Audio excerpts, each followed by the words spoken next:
ভাইরে ভাই, আইসিসি কে দেওয়া পাকিস্তান ক্রিকেট বোর্ডের তিনটা শর্তই কিন্তু বাংলাদেশের ক্রিকেটের জন্য আমি যেটা মনে করি। আপনারা সবাই জানেন গতকালকে কিন্তু Bangladesh cricket board, Pakistan cricket board এবং আইসিসির মধ্যে একটা মিটিং হয়, যেখানে পাকিস্তান ক্রিকেট বোর্ড থেকে মোট তিনটা শর্ত দেওয়া হয়।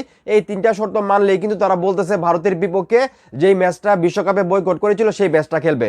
এখন আমি এই শর্তগুলো পড়লাম এবং দেখে ভালো লাগতেছে যে পাকিস্তানের শর্তগুলো আসলে বাংলাদেশের জন্যই দেওয়া হয়েছে, তাদের লাভের জন্য দেওয়া হয়নি। যেখানে প্রথম শর্তটা শুনলে আপনারা অবাক হয়ে যাবেন, বাংলাদেশকে ক্ষতিপূরণ দিতে হবে।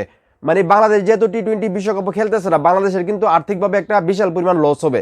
টি-20 বিশ্বকাপে গেলে কিন্তু স্পন্সর থেকে শুরু করে টিভি সত্য সবকিছু মিলে কিন্তু ভালো একটা লাভ হইতো বাংলাদেশে, সেটা আপনারা সবাই জানেন।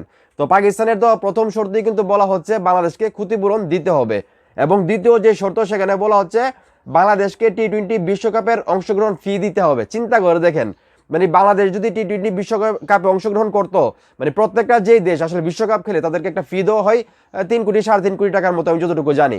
তো এই ফিটা বাংলাদেশকে দিতে হবে, এমনটাই কিন্তু পাকিস্তান ক্রিকেট বোর্ডের দ্বিতীয় শর্ত উল্লেখ আছে। চিন্তা করে দেখেন যে প্রথম যে দুইটা পড়লাম, দুটা কিন্তু বাংলাদেশের জন্য শর্তগুলা।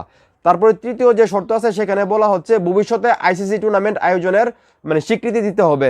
চিন্তা করে দেখেন, এখানে কিন্তু শুধু পাকিস্তানের কথা বলে নাই, বাংলাদেশ, ভারত এবং পাকিস্তান, এই তিন দেশের কথা বলা হয়েছে। তিন দেশের ভিতরে মানে ত্রিদেশীয় সিরিজ হোক, দ্বিপাক্ষিক সিরিজ হোক, বা কোনো চ্যাম্পিয়ন ট্রফি হোক, বা বিশ্বকাপের মতো আসর হোক, এইগুলা মানে আয়োজন করার স্বীকৃতি দিতে হবে। তো চিন্তা করে দেখেন, পাকিস্তান ক্রিকেট বোর্ড থেকে বলা হচ্ছে যে তিনটা শর্ত দেওয়া হয়েছে, এই তিনটা শর্ত কিন্তু আসলে বাংলাদেশের লাভের জন্য, মানে ক্রিকেটের লাভের জন্যই আমার কাছে মনে হইতেছে।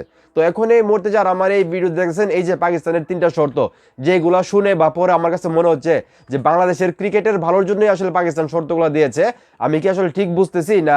আপনারাই কমেন্ট করে বলেন যে পাকিস্তানের এই শর্তগুলো আসলে বাংলাদেশের জন্য মঙ্গলকর কিনা, এবং ভিডিওটা ভালো লাগলে অবশ্যই শেয়ার করবেন।